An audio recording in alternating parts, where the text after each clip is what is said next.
नमस्कार दोस्तों, स्वागत है आपका आज के मुख्य समाचारों की वीडियो में। जी हां दोस्तों, यहां पर आपको देखने को मिलेगी सुबह से लेकर शाम तक की सारी बड़ी खबरें, मुख्य समाचार, ब्रेकिंग न्यूज अपडेट के रूप में। तो दोस्तों आपसे रिक्वेस्ट है इस वीडियो को ज़्यादा से ज़्यादा लाइक और शेयर करें। तो दोस्तों जान लेते हैं आज की पहली बड़ी खबर।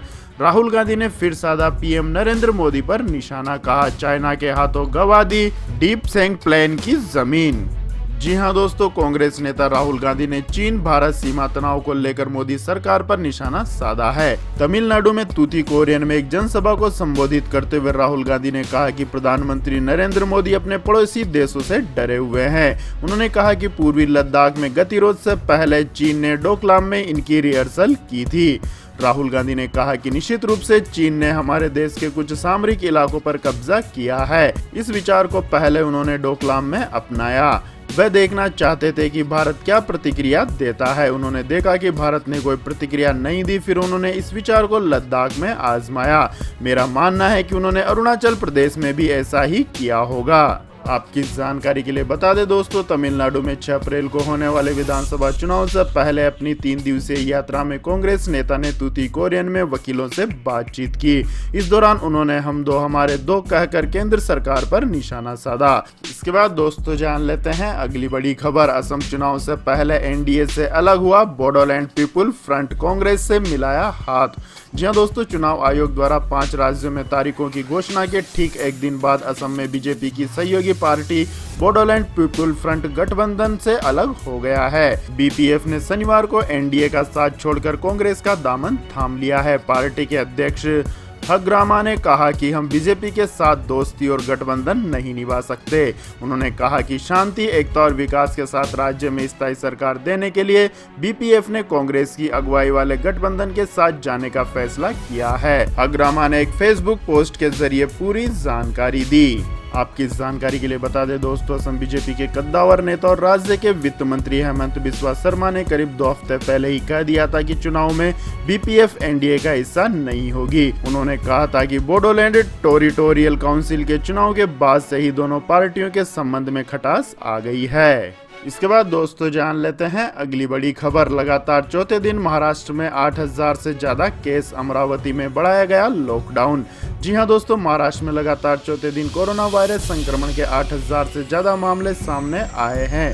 स्वास्थ्य विभाग के मुताबिक शनिवार को राज्य में 8623 नए केस दर्ज किए, जबकि 3648 लोग इलाज पाकर स्वस्थ हुए।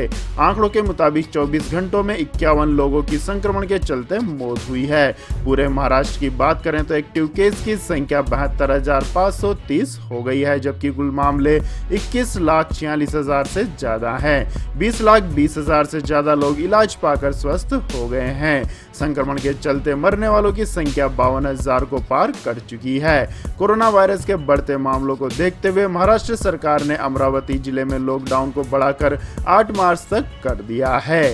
इसके बाद दोस्तों जान लेते हैं अगली बड़ी खबर। सरकार ने प्राइवेट अस्पतालों में 250 रुपए तय की कोरोना वैक्सीन की कीमत। जी हां दोस्तों, केंद्र सरकार ने कोरोना वैक्सीन की एक खुराक की कीमत 250 रुपए निर्धारित की है, जो 60 वर्ष से अधिक आयु के लोगों और गंभीर बीमारी से जूझ रहे 45 वर्ष से अधिक उम्र के लोगों के लिए निजी अस्पतालों में उपलब्ध होगी। आपकी जानकारी के लिए बता दें दोस्तों, टीकाकरण 1 मार्च से शुरू हो जाएगा। हालांकि इस संबंध में आधिकारिक घोषणा होने पर कीमत में बदलाव संभव है। सरकार ने फैसला किया है कि लोगों को सरकारी अस्पतालों में मुफ्त टीका लगाया जाएगा। वैक्सीन की एक खुराक के लिए कॉस्ट ब्रेकअप 150 रुपए बताई जा रही है और इसमें सेवा शुल्क के रूप में 100 रुपए और जुड़ जाएंगे और फिर निजी अस्पताल लाभार्थियों से कीमत वसूलेंगे। सूत्रों ने बताया कि यह निर्णय राष्ट्रीय स्वास्थ्य मिशन द्वारा लिया गया है और इस संबंध में सभी राज्य और केंद्र शासित प्रदेशों को सूचना भेजी जा चुकी है। इसके बाद दोस्तों जान लेते हैं अगली बड़ी खबर। जम्मू में बोले कांग्रेस के असंतुष्ट नेता, सच्चाई है कि हम पार्टी को कमजोर होते देख रहे हैं। जी हां दोस्तों, राज्यसभा से कांग्रेस नेता गुलाम नबी आजाद की भावनात्मक विदाई के कुछ दिनों बाद पार्टी के वरिष्ठ नेता अपने सहयोगियों के साथ जम्मू में शनिवार को एक मंच पर दिखे। यह एनजीओ गांधी ग्लोबल फैमिली का कार्यक्रम था। इस सार्वजनिक कार्यक्रम में कई वे नेता शामिल थे जिन्होंने पिछले साल गांधी परिवार के नेतृत्व की शैली पर सवाल उठाए थे। इससे फिर संकेत मिल रहे हैं कि पार्टी में मतभेद खुलकर उभरे हैं। कांग्रेस में नेतृत्व परिवर्तन और संगठनात्मक फेरबदल की मांग करने वाले वरिष्ठ नेता गुलाम नबी आजाद, आनंद शर्मा और कपिल सिब्बल समेत G23 के नेता यहां एक मंच पर एकत्रित हुए और उन्होंने कहा कि पार्टी कमजोर हो रही है और वे इसे मजबूत करने के लिए एक साथ आए हैं। कांग्रेस के इन असंतुष्ट नेताओं को G23 भी कहा जाता है। इसके बाद दोस्तों जान लेते हैं अगली बड़ी खबर। अखिलेश यादव बोले सरकार बनी तो महिलाओं को हर महीने देंगे 1000 रुपए, भाजपा को बताया चंदा जीवी। जी हां दोस्तों, समाजवादी पार्टी के राष्ट्रीय अध्यक्ष अखिलेश यादव ने मिर्जापुर के दौरे पर एक कार्यक्रम में संबोधन करते हुए कहा कि अगर 2022 में उनकी सरकार बनी तो माताओं के सम्मान में महिलाओं को हर महीना 1000 रुपए देंगे। साथ ही उन्होंने यूपी सरकार पर हमला बोलते हुए कहा कि सबसे पहले हमने बेरोजगारों को 500 रुपए प्रति महीना भत्ता देना शुरू किया। भाजपा इसकी नकल करते हुए किसानों को 6000 सालाना दे रही है, जबकि हम भी बेरोजगारों को साल में 6000 दे रहे थे। इसके बाद दोस्तों जान लेते हैं अगली बड़ी खबर। आरजेडी भी लड़ेगी असम विधानसभा चुनाव, तेजस्वी यादव ने किया ऐलान। जी हां दोस्तों, बिहार हाथ से निकलने के बाद राष्ट्रीय जनता दल ने देश के दूसरे भागों में विस्तार की कोशिश तेज कर दी है। पार्टी नेता तेजस्वी यादव ने कहा कि उनकी पार्टी समान विचारधारा वाले दलों के साथ असम में आगामी विधानसभा चुनाव लड़ेगी।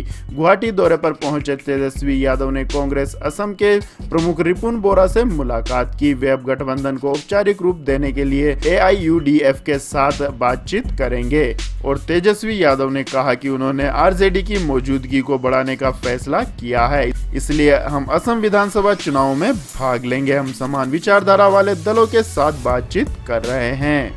इसके बाद दोस्तों जान लेते हैं अगली बड़ी खबर। स्विट्जरलैंड में कोरोना वैक्सीन लगने के बाद 16 लोगों की मौत। जी हां दोस्तों, स्विट्जरलैंड में कोरोना वायरस से सुरक्षा प्रदान करने के लिए लगाए गए टीकों के बाद कम से कम 16 लोगों की मौत हुई है। चिकित्सीय उत्पादों की एजेंसी ने शुक्रवार को यह जानकारी दी। एजेंसी ने कहा कि हमें दवा की संदिग्ध प्रतिकूल परिस्थितियों के 364 मामलों की जानकारी मिली है, जिसमें से 119 फाइजर तथा बायोनटेक तथा 154 मोडर्ना की दवा से संबंधित है। एजेंसी ने कहा कि 16 लोगों की टीका लगाने के बाद अलग अलग समय पर मृत्यु हुई है। मरने वालों की औसत आयु 86 वर्ष थी और इनमें से अधिकांश पहले से गंभीर स्थिति में थे। एजेंसी ने बताया कि अध्ययन से पाया गया है कि इन लोगों की मौत वैक्सीन की वजह से नहीं हुई है। इसके बाद दोस्तों जान लेते हैं अगली बड़ी खबर। फास्टैग से सरकार की रिकॉर्ड कमाई, एक दिन का कलेक्शन 100 करोड़ के पार। जी हां दोस्तों, 16 फरवरी से फास्टैग पूरे देश में अनिवार्य हो गया था। इसका मतलब ये है कि अब बिना फास्टैग के टोल प्लाजा में कोई गाड़ी पार नहीं होगी। जो भी गाड़ी बिना फास्टैग के टोल प्लाजा से निकलेगी उससे 2 गुना टोल वसूला जाएगा। इसी नियम के तहत पिछले 10 दिनों से व्यवस्था चल रही है और अब आंकड़े बता रहे हैं कि फास्टैग का एक दिन का कलेक्शन 100 करोड़ रुपए के आंकड़े को पार कर गया है। अपने आधिकारिक ट्विटर हैंडल से NHAI ने जानकारी दी है कि 25 फरवरी को कुल 64.5 लाख से ज्यादा वाहन टोल प्लाजा से गुजरे, जिससे 103.94 करोड़ रुपए का कलेक्शन हुआ है। आंकड़ों के लिहाज से ये फिगर अब तक का सबसे ज्यादा है। इसके बाद दोस्तों जान लेते हैं अगली बड़ी खबर। लेकिन दोस्तों अगली खबर जानने से पहले आप लोगों से गुजारिश है कि इस वीडियो में दिखाई गई खबरें अगर आपको पसंद आई हो तो इस वीडियो को लाइक करें, शेयर करें और हमारे चैनल को सब्सक्राइब करें। तो दोस्तों जान लेते हैं अगली बड़ी खबर। काम की तलाश में खाड़ी देश जाने वालों के लिए अलर्ट, इस देश ने एंट्री पर लगाया बैन। जी हां दोस्तों, अगर आप खाड़ी देशों में काम करने की तलाश में जा रहे हैं या किसी वजह से जाने की प्लानिंग कर रहे हैं तो आपके लिए एक जरूरी खबर है। कुवैत ने अपने यहाँ विदेशियों की एंट्री पर अगले नोटिस तक के लिए बैन लगा दिया है। खबर के मुताबिक कुवैत की सिविल एविएशन अथॉरिटी ने सोशल साइट पर इस बात की जानकारी शेयर की है। खलीज टाइम्स की खबर के मुताबिक कुवैत में बैन को आगे बढ़ा दिया गया है। स्वास्थ्य अधिकारियों के निर्देशों के आधार पर अगले नोटिस तक गैर कुवैती यात्रियों की एंट्री पर बैन को आगे बढ़ाया गया है। हालांकि इसमें यह कहा गया है कि कुवैती नागरिकों या पैसेंजर्स को एंट्री मिलेगी, लेकिन उन्हें पहले 7 दिनों के लिए स्थानीय होटल में क्वारंटाइन रहना होगा। साथ ही घर पर और 7 दिनों के लिए सेल्फ आइसोलेशन में रहना होगा। इसके बाद दोस्तों जान लेते हैं अगली बड़ी खबर। एक्शन में राष्ट्रपति Joe Biden, Syria air strike के बाद ईरान को दी सख्त चेतावनी। जी हां दोस्तों, राष्ट्रपति जो बाइडेन ने सत्ता संभालने के कुछ ही दिनों में तेवर दिखा दिए हैं। उन्होंने सीरिया में एयर स्ट्राइक के बाद ईरान को सख्त चेतावनी दी है। बाइडेन ने कहा है कि अमेरिका को नुकसान पहुंच पहुंचाने या अमेरिकी कर्मियों को धमकी देने वाले मिलिशिया समूहों का ईरान समर्थन करता है तो उसे भी परिणाम भुगतने के लिए तैयार रहना चाहिए। बाइडेन प्रशासन ने हवाई हमले को पूरी तरह कानूनी और उचित बताया है। आपकी जानकारी के लिए बता दें दोस्तों, अमेरिकी सेना ने पूर्वी सीरिया में ईरान के समर्थन वाले सशस्त्र समूह मिलिशिया पर हवाई हमले किए हैं। अमेरिका ने इराक में अपने सैनिकों के ठिकानों पर हुए रॉकेट हमलों के जवाब में यह कार्रवाई की। कहा जा रहा है कि इस वर्ष में सशस्त्र समूहों के करीब 16 लड़ाके मारे गए हैं। अमेरिकी रक्षा मंत्रालय के प्रवक्ता जॉन किर्बी ने साफ तौर पर कहा है कि यह कार्रवाई इराक में अमेरिकी सैन्य ठिकानों पर हुए रॉकेट हमलों के जवाब में की गई है। पेंटागन के मुताबिक अमेरिकी फाइटर जेट्स ने 60 ठिकानों को निशाना बनाते हुए 7500 IB बम गिराए हैं। इसमें से एक ठिकाना ईरान और सीरिया के बॉर्डर पर स्थित क्रॉसिंग भी है। अमेरिका का कहना है कि इस क्रॉसिंग का इस्तेमाल ईरान समर्थित उग्रवादी समूह हथियारों के मूवमेंट के लिए करते थे।